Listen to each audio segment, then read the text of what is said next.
What is up, everybody? Alessandro here from Tony'sPicks.com, ready to break down this UFC 319 pay-per-view that we got. Chimaev versus Plessis. This card is finally here. We are pumped for it. One of the best cards of the year. A lot of money to be made. These last couple cards haven't been the greatest as far as touching dogs.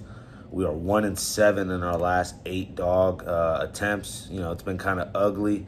I have been giving out some favorite parlays. Those have all cashed if you go back and look at those videos. Will it be kind of the same thing here in this card? Bunch of favorites cashing? Probably, maybe. We'll see. But we're going to break it down here. Let's get right into it. First fight of the night, I'm seeing it's going to be this Alibi Idiris versus Joseph Morales. I'm not seeing too many lines out on this one. I saw Alibi minus 370. This is a tough finale here. Haven't really paid too much attention, if I'm being honest, to this season of Tough. I can't really get into Tough anymore. It's just outdated at this point, the format of the show. Forced to play this fight here, I would choose Idiris, the favorite here at minus 370. 10-0.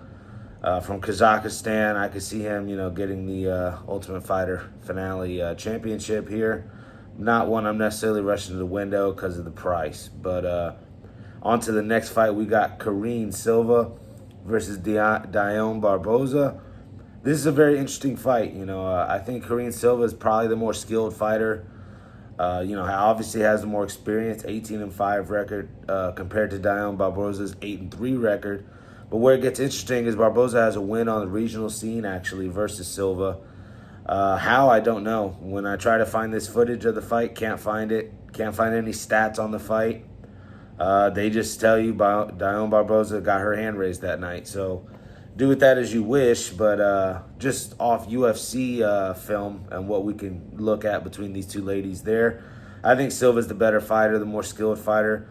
More capable of finishing this fight. Obviously, with the submissions, her first 4 fights in the UFC, she had a submission win. I don't know. This is another one I'm not necessarily rushing to the window. Still early on the card. Forced to play here. I'm going to go with the favorite again here. Karine Silva at minus 220. Could I see her getting a sub? Yes. Could I see her getting a TKO? Yes. Her striking has improved. I thought she looked a little lackadaisical her last couple fights. When you come off those 4 big finishes, you start thinking, it's just going to be easy. Everything's going to come to you type thing. It looked like, at least in her fights, like I said, slow starts and lackadaisical. 1-1, two decisions in her last, 2 fights, Karine Silva. Barboza, to me, is kind of robotic on the feet. I haven't been really too impressed with her. She is game, and obviously, like I said, she has this win over Silva. But I think Silva gets her get back here, and I think the minus 220 price is where you look. Maybe prop-wise for her. Let me see if I can find anything just to shorten this price. Silva by decision at plus 105 isn't bad. She has been submitting people. Plus 360 for the sub isn't bad either. But I'm looking Karine Silva's way. On to the next fight. We got Bryan Battle versus Nursulton, Ruziboev. This is a fight I've been going back and forth on, if I'm being honest. Bryan Battle, 13-2 in MMA. Former Tough winner as well. I don't know. I can't really get there back in Bryan Battle in this matchup. It is at middleweight, which is kind of what scares me as far as wanting to touch the Battle side. I think Ruziboev, not the smartest of fighters. The fight that I remember here is that fight against Buckley where he's throwing all those jumping knees. Basically gave Buckley that fight, getting taken down. Forced to play this one, obviously. I'm going to be on the dog here with Nursulton, Ruziboev. I am confident in this pick at the end of the day, though, because, I think Ruziboev has obviously the experience, 36-9 record, compared to only Battle's 13-2. Yes, Ruziboev probably hasn't fought the greatest of competition throughout those 40-plus fights, but he has been in the UFC for about 4 or 5 fights now. Has looked good in almost all of his fights, maybe outside of that Buckley one. Obviously has some finishing capability. Will actually have a size advantage over Bryan Battle, which is saying a lot because Battle normally has a size advantage over most of his opponents. We saw Battle struggle with that Rinat Fakhretdinov. I think he struggles here with another Eastern European, Russian type guy here. Give me Nursulton, Ruziboev, plus 140 on the money line. I like that a lot. I'm really confident in that, actually. Bryan Battle's a great fighter. I think, he's going to be in the UFC for a long time. Possible in the future title challenger, but as of right now, he's more of a win one, lose one type fighter. I know the record's 13-2, but as the competition increases, I expect that record to start faltering a little bit. Nursulton, Ruziboev, plus 140. On to the next fight. We got Edson Barboza versus Drakkar Klose. I'll be honest, they made this card pretty stacked and, competitive fights, I must say. Another fight here I've been going back and forth on. Which Edson are we going to see? He is 41 years old now.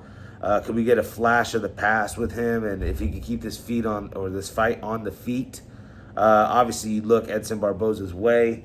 The problem is I think Drakkar Klose is going to wrestle a bunch, put Edson up against the cage, make this a gritty dogfight.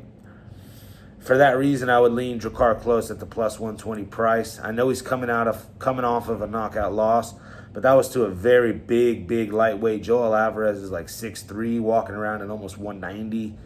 Barboza's mostly done his work at the featherweight division. He is going up to lightweight here towards the tail end of his career. 41 years old. Hard to make that cut to featherweight now. I don't know. I think to me, the signs are pointing to Drakkar Klose, and to get plus money with him, I think you got to go there. Drakkar Klose plus 120. Anybody that is wanting to bet on Barboza, you got minus 140 there with him, plus 150 on the decision. But I like the plus money here with Drakkar Klose. I think he, uses this wrestling, uses this cage control, and survives the storm on the feet from Barboza. So Drakkar Klose plus 120. On to the next one. This is another fight I'm kind of excited to watch. Chase Hooper versus Alexander Hernandez. Our first glance, everybody's probably assuming Chase Hooper is going to get the sub. That's what his style is, this jiu-jitsu kind of 10th planet style jiu-jitsu that he has. The striking has improved in almost every fight I've seen of Chase Hooper. Has he fought the greatest competition as of late? No. I mean, he's fought Jim Miller, the Clay Guidas of the world. They've kind of been giving him some cupcake wins here. Let's just call it as is. Yes, I know it's UFC caliber fighters, but at the end of the day, these guys aren't necessarily in their prime anymore. And, Chase Hooper, 25 years old, young and fresh. He's been getting some cherry-picked wins. Let's just call it as it is. But getting Alexander Hernandez here, who, yes, he has shown some quit before. Yes, the cardio there has been some issues with. I think he steps up here in this spot. I can't see him losing to a kid like Chase Hooper. 8 years the elder, 33 years old versus a 25-year-old. Hernandez 16-8, Hooper 16-3. So Hernandez with the slight experience advantage, but I just think really he's going to wrestle Hooper. He's going to stay out of any submissions. He's going to keep Hooper up against the cage, and I also think he'll offer a lot of power on the feet against Hooper. And I don't know. I haven't seen Hooper have to bite down on the mouthpiece and really go to war with somebody. Obviously, he's really good at getting the fight to the ground and using his jiu-jitsu. I think Hernandez, like I said, though, can nullify some of that. And, at the massive plus 270 price, I'm looking at Alexander Hernandez here again. You guys know I like touching these dogs. I've already stated I'm 1-7 in my last 8 dogs. It's really no laughing matter, if I'm being honest. But down 40 units. One of the wins we did have was a plus 220 dog there. Andre Feely got it done for us. But yeah, all we need is 2 or 3 of these wins and we're back in the green. Alexander Hernandez most definitely can be one of those. And yeah, I'm leaning Alexander Hernandez here at the plus 270 price. On to the next fight. We got Jessica Andrade versus Loopy Godínez. Here I'm leaning the dog again. Jessica Andrade, way too much experience when you look at her record compared to Godínez's record. Yes, Godínez might be the fresher, more up-and-coming fighter, but I think Andrade, almost 40 fights in her career, former title challenger. It's at straw weight. I can give you many reasons why we should back Andrade. I think the volume will be on Andrade's side. I think if she wants to wrestle and put her up against the cage, she could do the same. Again, to get plus money with Andrade, sign me up. I'm on Jessica Andrade here. On to the next fight. Real quick, I'll get through this one. It's the Baysangur Susurkaev versus Eric Nolan. This is the guy that we just saw here on Dana White Contender Series. It looks like a cherry pick, if I'm being honest. Try to really sell this guy. 9-0. Nice win there on the Dana White Contender Series just a couple days ago. They're going to turn him right around, have him fight again on 4 days' notice. If it wasn't against Eric Nolan, I'd say it's a bad idea. But, I mean, he's minus at 1,000 for a reason. Yeah, give me Baysangur, Susurkaev. I guess inside the distance, find those type of props. Again, not a fight I'll be rushing to the window to bet with this price, but giving you guys a pick in it. On to the next one. We got Michal Oleksiejczuk versus Gerald Meerschaert. I always butcher that guy's name. I'm going to call him Michael O. You know, Michael O's tons of finishes in the first round. Gets finished in the first round. The over-under in this fight is 1.5, and I have it at even money for the over. That's where I look. I know it sounds crazy, you know, like I said with everything about Michael O and all his first-round finishes. And then, you know, Gerald Meerschaert, not necessarily somebody you can trust to not get finished quickly. Has Meerschaert been a veteran in the game and gotten some nice, solid plus money wins for us? Absolutely. Could he do it here? Absolutely. I don't know. I'm willing to bet that he withstands the first round there from Michael O. And Meerschaert doesn't get a sub or anything early on in this fight at least. And I'm running to the window pretty much to take this over 1.5. I think these two guys basically have a little scrap. Maybe middle of the second, which is going to get sketched. But third round as well, you see a finish. Wouldn't surprise me to see this one go the distance as well. That's why I'm on the over 1.5 at even money here between Michael O and Gerald Meerschaert. On to the next fight. We got Kai Asakura versus Tim Elliott. This one, again, rushing to the window to bet. I've always backed Tim Elliott, one of my dogs that I've loved betting on. 21-13 in his career versus Kai Asakura, 21-5. You know, Asakura fought mostly in, Ryzen and those Japan organizations. I'm not really high on him. I think he's basically fraud checked already, and he's going to get fraud checked again here by Tim Elliott. Tim Elliott by sub, you're looking at plus 750, and I've already put that in myself. I definitely see Tim Elliott getting the wrestling going, getting the ground game going. Another 10th Planet background with him. I've seen Elliott up close here in Vegas. This guy will train with anybody. He doesn't care. He trains with people all on the open from the public all the way to UFC fighters. He trains with everybody. Puts the rounds in. Puts the time in. I got to go Tim Elliott here. Plus 270. And then the plus 750 at the sub. Sign me up. Tim Elliott all day. On to the next fight. We got Jared Cannonier versus Michael Page. Kind of a theme here, guys. I have to lean dog. I always lean dog here. And, these past couple ones I've been leaning dog. And I'm going to lean dog here again with Jared Cannonier. Yes, a little worrisome with the age. But at the end of the day, can I see him getting Michael Venom Page up against the fence and making this an ugly fight? Yes. Can I actually see him landing some nice strikes? Yes. Can I see him pressuring Michael Venom Page? Yes. Can I see him breaking Michael Venom Page? Yes. I mean, Jared Cannonier is former heavyweight, worked his way down to light heavyweight, fought the likes of like Dominic Reyes and all those guys. And now he's here at middleweight where he's had a pretty solid run, pretty solid career, 18-8 in MMA. Obviously Michael Venom Page, 23-3 with the most padded record ever. Bellator cans he was fighting, doing all sorts of tornadoes, spinning kicks, and all this type of crap. Look, at the end of the day, he is exciting to watch. Do I think he obviously could get a finish here? Yes, he is dynamic of a striker here, Michael Page. But I think Jared Cannonier makes this an MMA fight and makes this gritty, gets in Michael Page's face. And, give me Jared Cannonier plus 175. Again, I'm going to go right back to a dog. On to the next fight. We got Geoff Neal versus Carlos Prates. The MMA math on this one had me thinking Geoff Neal again and going to the window and backing another dog here at plus 200. I just think Prates is tricky here with his length. It's kind of scary fading him here, if I'm being honest. He is off that loss to Ian Gary. And we saw Geoff Neal go toe-to-toe with Ian Gary, split decision loss. So like I said, the MMA math would put you on Geoff Neal.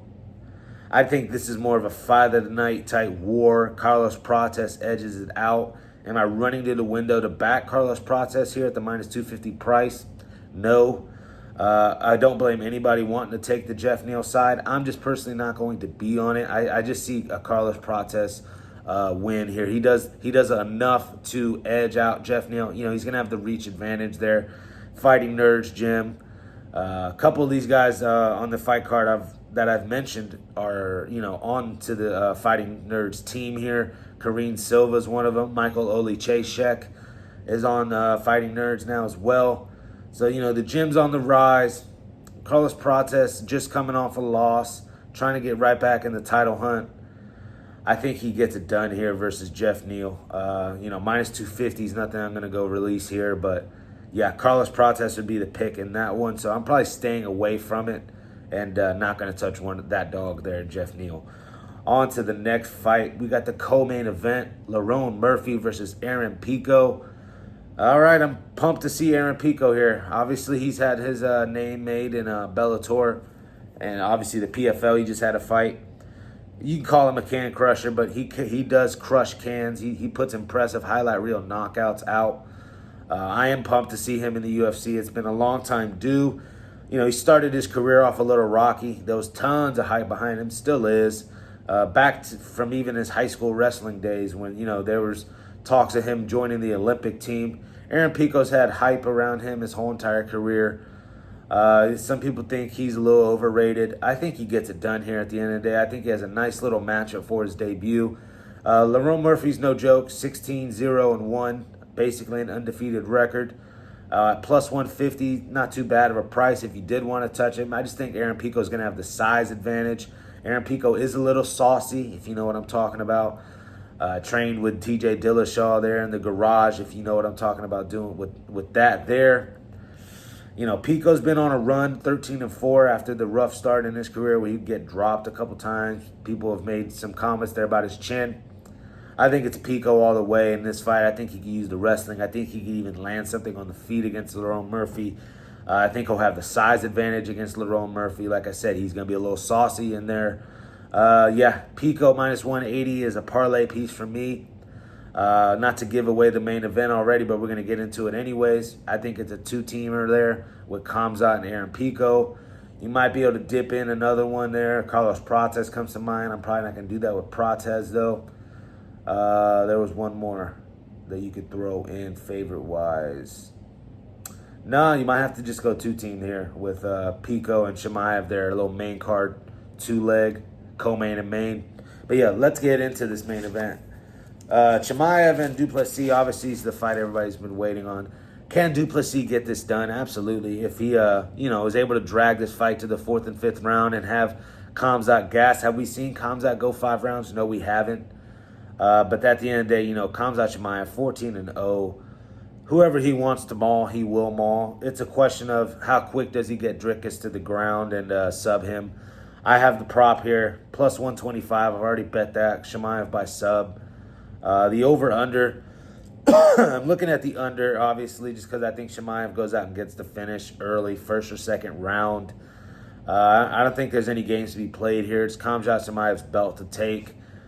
Drickus had a great run, and who's to say he can't go and get this belt back? Who's to say he can't even win this fight and make it a legendary fight of the night type performance? I think that's the only way he does win this fight. I don't see him finishing Khamzat. I see maybe late if Khamzat gasses, but it'll be a fight of the night type performance because it'll be a come from behind type victory if Drickus does this, I think. Khamzat in the early rounds, if he comes out like he should, could get the finish. The problem is if Drickus is able to actually withstand the storm here in the first couple of rounds and actually survive. It's very interesting there, middle of the 3rd round on. If you want to bet on Drickus there, yes, he might have the advantage. Obviously, his sloppy sloppy striking is something to consider here. Has it worked for him? Yes. Is it going to work for him here against Khamzat? I don't think so. Like I said, the pick's Khamzat Chimaev. I've already two-legged that with Aaron Pico. I've already touched the Chimaev by submission prop. It's Khamzat Chimaev and new. We have a new middleweight champion, and I think that one that's going to be here for a long time. and possibly even move up to 205 and become a division champ here in Khamzat Chimaev. That's the pick for me. Khamzat Chimaev in the main event. But yeah, guys, that's the UFC 319 pay-per-view. Complete picks. Super pumped for this card. You know, earlier in the week I did say let's be smart with our bankroll. Let's not go too crazy. Oh well, I did.